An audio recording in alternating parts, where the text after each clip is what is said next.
ನಮಸ್ಕಾರ, good morning. ಇದು morning rounds. ನಾನು ಶ್ರುತಿ. ನಾಗಮಂಗಲ ಟೌನ್ ಇನ್ಸ್ಪೆಕ್ಟರ್ ಅಮಾನತಾಗಿದ್ದಾರೆ. ಕರ್ತವ್ಯ ಲೋಪದಡಿ ಅಶೋಕ್ ಕುಮಾರ್ ಸಸ್ಪೆಂಡ್ ಆಗಿದ್ದಾರೆ ಎನ್ನುವುದರ ಡೀಟೇಲ್ ಸಿಗ್ತಾ ಇದೆ.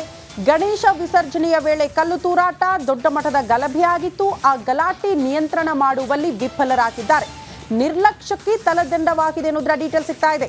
ದಕ್ಷಿಣ ವಲಯ ಐಜಿಪಿ ಬೋರ್ಲಿಂಗಯ್ಯ ಆದೇಶವನ್ನು ಹೊರಡಿಸಿದ್ದಾರೆ.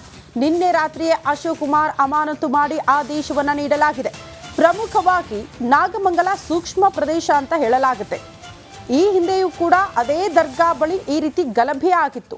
ದೊಡ್ಡ ಮಟ್ಟದಲ್ಲಿ ಆಗದೇ ಇದ್ರೂ ಕೂಡ ಗಲಾಟೆಗಳು ಆಗಿತ್ತು ಅನ್ನುವಂಥ ವಿಚಾರ. ಹಾಗಾಗಿ ಈ ಬಾರಿ ಯಾಕೆ ಅತಿ ಹೆಚ್ಚಿನ ಭದ್ರತೆ ಒದಗಿಸಲಿಲ್ಲ, ಯಾಕೆ ಪೊಲೀಸರು ಕ್ರಮ ಕೈಗೊಂಡಿಲ್ಲ ಅನ್ನೋದು ಬಹುತೇಕ ಪ್ರಶ್ನೆಯಾಗಿತ್ತು. ಹಾಗಾಗಿ ಕರ್ತವ್ಯ ಲೋಪದಡಿ ಅಶೋಕ್ ಕುಮಾರ್ ಅಮಾನತಾಗಿದ್ದಾರೆ ಎನ್ನುವುದರ ಡೀಟೇಲ್ ಸಿಗ್ತಾ ಇದೆ. ಬೆಂಕಿ ಉಂಡೆಯಾಗಿದ್ದ ನಾಗಮಂಗಲ ಈಗ ಶಾಂತವಾಗಿದೆ. ಸಹಜ ಸ್ಥಿತಿಯತ್ತ ಮರಳುತ್ತಾ ಇದೆ ಜನರ ಬದುಕು. ನೆಲಮಂಗಲದಲ್ಲಿ ಖಾಕಿ ಕೋಟೆ, ಪೊಲೀಸ್ ಗಸ್ತು. ಮಿನಿ ವಿಧಾನಸೌಧ, ಮಾರುಕಟ್ಟೆ, ಖಾಸಗಿ ಬಸ್ ನಿಲ್ದಾಣ, ಆಯಾ ಕಟ್ಟಿನ ಸ್ಥಳಗಳಲ್ಲಿ ಕೆಎಸ್ಆರ್ಪಿ ಸಿಬ್ಬಂದಿಯನ್ನ ನಿಯೋಜನೆ ಮಾಡಲಾಗಿದೆ. ಭದ್ರತೆಯ ವಿಚಾರಕ್ಕೆ ಸಂಬಂಧಪಟ್ಟಂತೆ ಶಾಲಾ ಕಾಲೇಜುಗಳಿಗೆ ಹೋಗೋದಕ್ಕೆ ಮಕ್ಕಳು ಕೂಡ ರೆಡಿ ಆಗಿದ್ದಾರೆ. ನಿನ್ನೆ ಶಾಲಾ ಕಾಲೇಜುಗಳಿಗೆಲ್ಲ ರಜೆ ನೀಡಲಾಗಿತ್ತು ಮುಂಜಾಗ್ರತಾ ಕ್ರಮವಾಗಿ. ಬಟ್ ಇವತ್ತು ಎಂದಿನಂತೆ ಜನಜೀವನ ಕಾಣಿಸ್ತಾ ಇದೆ. ಸಹಜ ಸ್ಥಿತಿಯತ್ತ ನಾಗಮಂಗಲ ಮರಳುತ್ತಾ ಇರೋದನ್ನ ಗಮನಿಸ್ತಾ ಇದ್ದೀವಿ. ಸ್ಕೂಲ್ಗಳಿಗೆ ಹೋಗೋದಕ್ಕೆ, ಕಾಲೇಜಿಗೆ ಹೋಗೋದಕ್ಕೆ ಮಕ್ಕಳು, ವಿದ್ಯಾರ್ಥಿಗಳು ಸಿದ್ಧವಾಗಿರುವ ದೃಶ್ಯವನ್ನು ಕೂಡ ನಾವು ಗಮನಿಸ್ತಾ ಇದ್ದೀವಿ. ಮಾರ್ಕೆಟ್, ಬಸ್ ನಿಲ್ದಾಣ, ಎಲ್ಲೆಲ್ಲೂ ಕೂಡ ಕಣ್ಣು ಹಾಯಿಸಿದಲ್ಲೆಲ್ಲ ಕೂಡ ನಿಮಗೆ ಪೊಲೀಸರ ಭದ್ರತೆ ಕಾಣಿಸುತ್ತೆ. ಆ ಭದ್ರತೆಯ ಮಧ್ಯದಲ್ಲೇ ಜನರು ಇವತ್ತು ಓಡಾಡ್ತಿದ್ದಾರೆ ಆರಾಮಾಗಿ. ನಿನ್ನೆ ಎಲ್ಲ ಆತಂಕದ ವಾತಾವರಣ ಇತ್ತು. ಮನೆಯಿಂದ ಆಚೆ ಬರೋದು ಭಯ ಪಡುವಂಥ ಸನ್ನಿವೇಶ ಅನ್ನುವಂಥ ವಿಚಾರವನ್ನು ಆ ಭಾಗದ ಸ್ಥಳೀಯರೇ ಹೇಳ್ತಾ ಇದ್ರು. ಇಂಥ ಭಯದ ವಾತಾವರಣ ನಾಗಮಂಗಲದಲ್ಲಿ ಇರಲಿಲ್ಲ. ಆದರೆ ಭಯ ಹುಟ್ಟು ಹಾಕುವಂಥ ಸನ್ನಿವೇಶಗಳು, ಘಟನೆಗಳು ನಡೆದು ಹೋಗಿದೆ ಅನ್ನುವಂಥ ವಿಚಾರವನ್ನು ಅಲ್ಲಿನ ಜನ ಮಾತಾಡ್ತಾ ಇದ್ರು. ಈಗ ಸಹಜ ಸ್ಥಿತಿಯತ್ತ. ಈ ಬಗ್ಗೆ ಮತ್ತಷ್ಟು ಡೀಟೇಲ್ಸ್ ಅನ್ನ ಕೊಡ್ತಾ ಹೋಗ್ತಾರೆ ನಮ್ಮ ಪ್ರತಿನಿಧಿ ಆನಂದ್. ಸ್ಪಾಟ್ ಇಂದ ನೇರ ಸಂಪರ್ಕದಲ್ಲಿ ಜಾಯಿನ್ ಆಗ್ತಿದ್ದಾರೆ. ಆನಂದ್, ನಿನ್ನೆಯ ಪರಿಸ್ಥಿತಿ ಇವತ್ತು ಯಾವ ರೀತಿ ಇದೆ?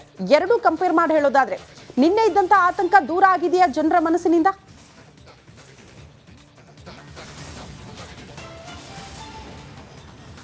ಶ್ರುತಿ, ಆ ಗಲಭೆಯಿಂದಾಗಿ ನಾಗಮಂಗಲ ಸಂಪೂರ್ಣವಾಗಿ ಬೆಚ್ಚಿ ಬಿದ್ದಿತ್ತು. ಸಂಪೂರ್ಣವಾಗಿ ಆ ಗಲಭೆಯಿಂದ ಏನು ಹೊರ ಬಂದಿದ್ದಾರೆ ಅಂತ ಹೇಳೋದಕ್ಕೆ ಸಾಧ್ಯ ಇಲ್ಲ. ಆದರೆ ಹಂತವಾಗಿ ಏನು ಸಹಜ ಸ್ಥಿತಿಗೆ ನಾಗಮಂಗಲ ಬರ್ತಾ ಇರುವಂಥದ್ದು. ಇನ್ನೂ ಕೂಡ ನಾಗಮಂಗಲದಲ್ಲಿ ಪೊಲೀಸ್ ಬಂದೋಬಸ್ತು ಮುಂದುವರೆದಿದೆ. ಆ ಅಂಗಡಿ ಮುಂಗಟ್ಟುಗಳು ಒಂದೊಂದಾಗೆ ಓಪನ್ ಆಗುವಂಥ ಆಗ್ತಾ ಇರುವಂಥದ್ದು. ಮತ್ತೊಂದು ಕಡೆ ತಮ್ಮ ಕೆಲಸ ಕಾರ್ಯಗಳಿಗೆ ಏನು ಜನರು ಹೋಗೋದಕ್ಕೆ ಶುರು ಮಾಡ್ತಾ ಇದ್ದಾರೆ. ಮತ್ತೊಂದು ಕಡೆ ಏನು ವಿದ್ಯಾರ್ಥಿಗಳು ಶಾಲೆಗಳಿಗೆ ಹೋಗ್ತಾ ಇರುವಂಥದ್ದು, ಅದಕ್ಕಾಗಿ ಬಸ್ಗಳಿಗಾಗಿ ಕಾಯ್ತಾ ಇರುವಂಥದ್ದು. ಇನ್ನು ನಾನು ನಾಗಮಂಗಲದ ಪ್ರಮುಖ ವೃತ್ತ ಆಗಿರುವಂಥ ಮಂಡ್ಯ ಸರ್ಕಲ್ನಲ್ಲಿದ್ದೀನಿ. ಇಲ್ಲಿ ಯಾವ ರೀತಿ ವಾತಾವರಣ ಇದೆ ಅನ್ನೋದನ್ನ ನಿಮಗೆ ತೋರಿಸ್ತಾ ಹೋಗ್ತೀನಿ. ದೃಶ್ಯದಲ್ಲಿ ಗಮನಿಸಬಹುದು. ಏನು ಇಲ್ಲಿ ಇವತ್ತು ಕೂಡ ಖಾಕಿ ಸರ್ಪಗಾವಲಿರುವಂಥದ್ದು. ಹಾಗೆ ಸಂಪರ್ಕದಲ್ಲಿರಿ. ಕೇಂದ್ರ ಸಚಿವ ಎಚ್ ಡಿ ಕುಮಾರಸ್ವಾಮಿ ಅವರ ಆಗಮನ ನಾಗಮಂಗಲಕ್ಕೆ ದೃಶ್ಯ ನಾವು ಗಮನಿಸ್ತಾ ಇದ್ದೀವಿ. ನೇರ ದೃಶ್ಯಗಳು. ಎಚ್ ಡಿ ಕುಮಾರಸ್ವಾಮಿ ಅವರ ಆಗಮನ ನಾಗಮಂಗಲಕ್ಕೆ. ನಿನ್ನೆ ಎಲ್ಲ ದೆಹಲಿಯಲ್ಲೇ ಒಂದು ಸುದ್ದಿಗೋಷ್ಠಿ ಮಾಡಿಬಿಟ್ರು. ನಾಗಮಂಗಲದ ಪರಿಸ್ಥಿತಿಯ ಬಗ್ಗೆ, ಗೃಹ ಸಚಿವರ ಹೇಳಿಕೆಯ ಬಗ್ಗೆ ದೊಡ್ಡ ಮಟ್ಟದ ಆಕ್ರೋಶ ವ್ಯಕ್ತವಾಯಿತು. ಯಾವುದ್ರಿ ಆಕಸ್ಮಿಕ, ಯಾವುದು ಸಣ್ಣ ಘಟನೆ? ನಿಮ್ಮ ಪ್ರಕಾರ ರೋಡಲ್ಲಿ ಲಾಂಗು ಮಚ್ಚು ಹಿಡ್ಕೊಂಡು ಓಡಾಡೋದೆಲ್ಲ ಸಹಜ ಘಟನೆನಾ ಅಥವಾ ಆಕಸ್ಮಿಕ ಘಟನೆನಾ? ಹೇಗೆ ಹೇಳ್ತೀರಿ ನೀವು ಅನ್ನೋದನ್ನ ಪ್ರಶ್ನೆ ಮಾಡಿದ್ರು. ಸಹಜವಾಗಿ ಬಹುತೇಕರಿಗೆ ಅದೇ ಪ್ರಶ್ನೆ ಇತ್ತು. ನಾಗಮಂಗಲದಲ್ಲಿ ಭಯದ ವಾತಾವರಣ ಸೃಷ್ಟಿಯಾಗಿತ್ತು. ಇದೆಲ್ಲ ಆದ ಬಳಿಕ ನಿನ್ನೆ ಬಿಜೆಪಿ ನಿಯೋಗ ಭೇಟಿ ಕೊಡ್ತು. ಈಗ ಕೇಂದ್ರ ಸಚಿವ ಎಚ್ ಡಿ ಕುಮಾರಸ್ವಾಮಿ ಅವರ ಸರದಿ ನಾಗಮಂಗಲಕ್ಕೆ ಭೇಟಿ ಕೊಟ್ಟಿದ್ದಾರೆ. ಅಧಿಕಾರಿಗಳು ಆ ನಾಗಮಂಗಲದಲ್ಲಿ ಆಗಿರುವ ಘಟನೆಯ ಸಂಪೂರ್ಣ ಮಾಹಿತಿಯನ್ನು ಕೇಂದ್ರ ಸಚಿವರಿಗೆ ನೀಡ್ತಿದ್ದಾರೆ. ದೃಶ್ಯ ನಾವು ಗಮನಿಸ್ತಾ ಇದ್ದೀವಿ. ಉದ್ದೇಶ ಇಷ್ಟೇ, ರಾಜಕೀಯ ಸ್ವರೂಪ ಪಡೆದುಕೊಳ್ಬಾರ್ದು. ಬಟ್ ಅಲ್ಲಿ ಯಾರು ಬಡ ವ್ಯಾಪಾರಸ್ಥರು ಕಣ್ಣೀರು ಹಾಕ್ತಿದ್ದಾರಲ್ಲ, ತಮ್ಮ ಜೀವನ ಬರಡಾಗಿದೆಯಲ್ಲ, ಯಾರೋ ಮಾಡಿರೋ ಕೃತ್ಯಕ್ಕೆ ಈಗ ಜನ ಸಫರ್ ಆಗ್ತಿದ್ದಾರಲ್ಲ, ಆ ವಿಚಾರಕ್ಕೆ ಸಂಬಂಧಪಟ್ಟಂತೆ ಅವರ ಬೆನ್ನಿಗೆ ನಿಂತ್ಕೊಳ್ಳುವಂತಹ ಕೆಲಸ ಆಗಬೇಕು. ಯಾರು ದುಷ್ಕರ್ಮಿಗಳು, ಕಿಡಿಗೇಡಿಗಳು ಇಂಥ ಭಯದ ವಾತಾವರಣ ಸೃಷ್ಟಿ ಮಾಡಿದ್ರಲ್ಲ, ಗಲಭೆ ಎಬ್ಬಿಸಿದ್ರಲ್ವಾ, ಅಂಥವರ ವಿರುದ್ಧ ಕಠಿಣ ಕ್ರಮಕ್ಕೆ ಆಗ್ರಹಿಸಬೇಕಷ್ಟೇ. ದೃಶ್ಯ ನೋಡ್ತಾ ಇರೋದು ಕೇಂದ್ರ ಸಚಿವ ಎಚ್ ಡಿ ಕುಮಾರಸ್ವಾಮಿ ಅವರ ಆಗಮನ. ಎಲ್ಲ ರೀತಿಯಲ್ಲಿ ಮಾಹಿತಿ ಪಡೆದುಕೊಳ್ತಿದ್ದಾರೆ. ಎಲ್ಲಿ ಘಟನೆ ಸಂಭವಿಸ್ತಲ್ಲ, ಎಲ್ಲಿ ಅತಿ ಹೆಚ್ಚು ಹಾನಿಯಾಗಿದೆಯಲ್ಲ, ಆ ಪರಿಸ್ಥಿತಿಯ ಅವಲೋಕನವಾಗ್ತಾ ಇದೆ ಕೇಂದ್ರ ಸಚಿವರಿಂದ. ದೃಶ್ಯ ನಾವು ನೋಡ್ತಾ ಇದ್ದೀವಿ. ಅಧಿಕಾರಿಗಳು ಇಂಚಿಂಚು ಮಾಹಿತಿ ಕೊಡ್ತಿದ್ದಾರೆ ಗಲಭೆಯ ಕುರಿತಂತೆ. ಗೃಹ ಸಚಿವರು ಹೇಳಿದ್ರು ಆಕಸ್ಮಿಕ ಸಣ್ಣ ಘಟನೆ, ಅಕಸ್ಮಾತ್ ಆಗಿ ಆಗಿರೋದು ಉದ್ದೇಶಪೂರ್ವಕ ಅಲ್ಲ, ಪ್ರೀ ಪ್ಲಾನ್ಡ್ ಅಲ್ಲ ಅಂತ. ಪ್ರೀ ಪ್ಲಾನ್ ಅಲ್ಲದೆ ಪ್ರತಿಯೊಬ್ಬರ ಕೈಯಲ್ಲೂ ಕೂಡ ಲಾಂಗು ಮಚ್ಚು ಇತ್ತು. ಪೆಟ್ರೋಲ್ ಬಾಂಬ್, ಆ ಬಾಟಲ್ಗಳಲ್ಲಿ ಪೆಟ್ರೋಲ್ ತುಂಬಿಕೊಂಡು ಬಂದು ಬೆಂಕಿ ಇಟ್ಟರು. ಇದ್ಯಾವುದು ಕೂಡ ಪ್ಲಾನ್ಡ್ ಅಲ್ಲ, ಆಕಸ್ಮಿಕವಾಗಿ ತನ್ನಿಂದ ತಾನೇ ಎಲ್ಲರ ಕೈಯಲ್ಲೂ ಕೂಡ ಬಂದ್ಬಿಡ್ತು. ಗೃಹ ಸಚಿವರು ಯಾವ ಆಧಾರದ ಮೇಲೆ ಹೇಳಿದ್ರು ಅನ್ನೋದು ಪ್ರಶ್ನೆ. ಬಟ್ ರಾಜ್ಯದಲ್ಲಿ ಇಂಥ ಘಟನೆಗಳಾದಾಗ ಪ್ರತಿ ಬಾರಿ ಗೃಹ ಸಚಿವರ ಹೇಳಿಕೆ ಹೇಗಿರುತ್ತೆ ಅಂತ ಅಂದರೆ, ತನಿಖೆಗೂ ಮೊದಲೇ ಕ್ಲೀನ್ ಚಿಟ್ ಕೊಟ್ಬಿಡ್ತಾರೆ. ತಪ್ಪು ಯಾರದ್ದು, ಏನಾಗ್ತಾ ಇದೆ, ಇದು ಉದ್ದೇಶಪೂರ್ವಕನ ಆಕಸ್ಮಿಕನ, ಇದ್ರ ಬಗ್ಗೆ ತನಿಖೆ ಆಗಬೇಕಲ್ಲ.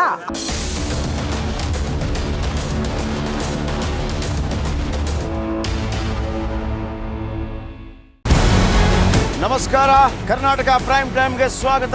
ನಾನು ಜಯಪ್ರಕಾಶ್ ಶೆಟ್ಟಿ. ಇಡೀ ಕರುನಾಡು ಇವತ್ತು ರೆಬೆಲ್ ಆಗಿ ನಿಂತಿದೆ. ಈ ಹಗರಣಗಳನ್ನು ಸದನದಲ್ಲಿ ಪ್ರಸ್ತಾಪ ಮಾಡಲು ಕೂಡ ಕಾಂಗ್ರೆಸ್ ಹಿಂದೇಟು ಹಾಕಿದ್ದೇಕೆ? ನಿಮ್ಗೆ ಸಂಬಳ ಅದಕ್ಕೆ, ನಿಮಗೆ ವಾಹನ ಅದಕ್ಕೆ, ನಿಮಗೆ ವೆಪನ್ ಅದಕ್ಕೆ, ನೀವು ಅದನ್ನು ಸರಿ ಹಿಡಬೇಕಾಗಿದೆ. ನೀವು ವಿದ್ಯುತ್ ಬರ ಇದೆ ಅಂತ ಹೇಳ್ತಾ ಇದ್ದೀರಿ, ಎಲ್ಲಿ ಬರ ಇದೆ ನೀವು ಹೇಳಬೇಕು. ಪಾಕಿಸ್ತಾನ್ ಆಕ್ಯುಪೈಡ್ ಕಾಶ್ಮೀರ್ ಅದು ಎಂದೆಂದಿಗೂ ನಮ್ಮದು. 40 ಮೆಷಿನ್ಗಳು ತಂದಿತ್ತು ನೋಟ್ ಎಣಿಸುವುದಕ್ಕೆ, ಅದೇ ಹಾಳಾಯಿತು. ಮಥುರಾದ ಗಲಾಟೆ ಇದೆಯಲ್ಲ, ಅದು ಸ್ಥಳೀಯವಾಗಿ ಕೂತು ಪರಿಹರಿಸಬಹುದಾದಂಥ ಕಾನೂನಿದೆ. ಗ್ಯಾರಂಟಿ ಯೋಜನೆಯಿಂದ ನಷ್ಟ ಆಗಿದೆ, ಲಾಭ ಆಗಿದೆ, ದಯವಿಟ್ಟು ಹೇಳಿ. Dawood Ibrahim most wanted criminal ಯಾವಾಗಾದ ಅಂದರೆ, ಇಲ್ಲಿ ತನಕ ಭಾರತ ದೇಶದಲ್ಲಿ ಓರ್ವ ದಲಿತ ಪ್ರಧಾನಿಯಾದಂಥ ಇತಿಹಾಸವೇ ಇಲ್ಲ. ರಿಪಬ್ಲಿಕ್ ವರ್ಲ್ಡ್ ಆಪ್ ಇದು ಕೇವಲ ಅಪ್ಲಿಕೇಶನ್ ಅಲ್ಲ, ಸಮಗ್ರ ಸುದ್ದಿಗಳ ಸಂಪರ್ಕ ಮಾರ್ಗಕ್ಕೆ ಕ್ರಾಂತಿಕಾರಿ ಬದಲಾವಣೆ. ರಿಪಬ್ಲಿಕ್ ವರ್ಲ್ಡ್ ಆಪ್ ಕೇವಲ ಸುದ್ದಿ ಅಪ್ಲಿಕೇಶನ್ ಅನ್ನ ಪರಿಚಯ ಮಾಡ್ತಾ ಇಲ್ಲ, ಬದಲಾಗಿ ಡಿಜಿಟಲ್ ಸುದ್ದಿ ಬಳಕೆಯ ಹೊಸ ಯುಗಕ್ಕೆ ನಾಂದಿ ಹಾಡ್ತಾ ಇದೆ.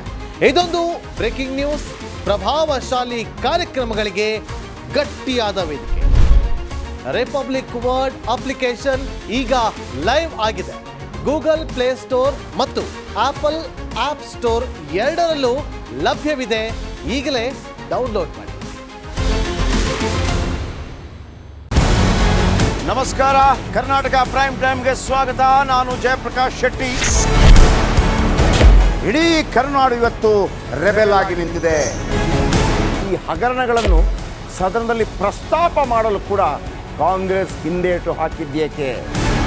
ನಿಮ್ಗೆ ಸಂಬಳ ಅದಕ್ಕೆ, ನಿಮಗೆ ವಾಹನ ಅದಕ್ಕೆ, ನಿಮಗೆ ವೆಪನ್ ಅದಕ್ಕೆ, ನೀವು ಅದನ್ನು ಸರಿ ಹಿಡಬೇಕಾಗಿದೆ. ನೀವು ವಿದ್ಯುತ್ ಬರ ಇದೆ ಅಂತ ಹೇಳ್ತಾ ಇದ್ದೀರಿ, ಎಲ್ಲಿ ಬರ ಇದೆ ನೀವು ಹೇಳಬೇಕು. ಪಾಕಿಸ್ತಾನ್ ಆಕ್ಯುಪೈಡ್ ಕಾಶ್ಮೀರ್ ಅದು ಎಂದೆಂದಿಗೂ ನಮ್ಮದು. 40 ಮೆಷಿನ್ಗಳು ತಂದಿತ್ತು ನೋಟ್ ಎಣಿಸುವುದಕ್ಕೆ, ಅದೇ ಹಾಳಾಯಿತು. ಮಥುರಾದ ಗಲಾಟೆ ಇದೆಯಲ್ಲ, ಅದು ಸ್ಥಳೀಯವಾಗಿ ಕೂತು ಪರಿಹರಿಸಬಹುದಾದಂಥ ಕಾನೂನಿದೆ. ಗ್ಯಾರಂಟಿ ಯೋಜನೆಯಿಂದ ನಷ್ಟ ಆಗಿದೆ, ಲಾಭ ಆಗಿದೆ, ದಯವಿಟ್ಟು ಹೇಳಿ.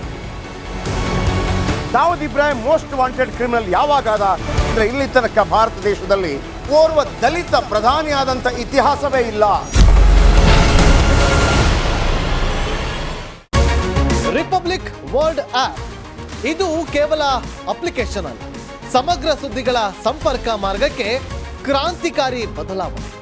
ರಿಪಬ್ಲಿಕ್ ವರ್ಲ್ಡ್ ಆಪ್ ಕೇವಲ ಸುದ್ದಿ ಅಪ್ಲಿಕೇಶನ್ ಅನ್ನ ಪರಿಚಯ ಮಾಡ್ತಾ ಇಲ್ಲ, ಬದಲಾಗಿ ಡಿಜಿಟಲ್ ಸುದ್ದಿ ಬಳಕೆಯ ಹೊಸ ಯುಗಕ್ಕೆ ನಾಂದಿ ಹಾಡ್ತಾ ಇದೆ. ಇದೊಂದು ಬ್ರೇಕಿಂಗ್ ನ್ಯೂಸ್, ಪ್ರಭಾವಶಾಲಿ ಕಾರ್ಯಕ್ರಮಗಳಿಗೆ ಗಟ್ಟಿಯಾದ ವೇದಿಕೆ. ರಿಪಬ್ಲಿಕ್ ವರ್ಲ್ಡ್ ಅಪ್ಲಿಕೇಶನ್ ಈಗ ಲೈವ್ ಆಗಿದೆ. ಗೂಗಲ್ ಪ್ಲೇ ಸ್ಟೋರ್ ಮತ್ತು ಆಪಲ್ ಆಪ್ ಸ್ಟೋರ್ ಎರಡರಲ್ಲೂ ಲಭ್ಯವಿದೆ. ಈಗಲೇ ಡೌನ್ಲೋಡ್ ಮಾಡಿ.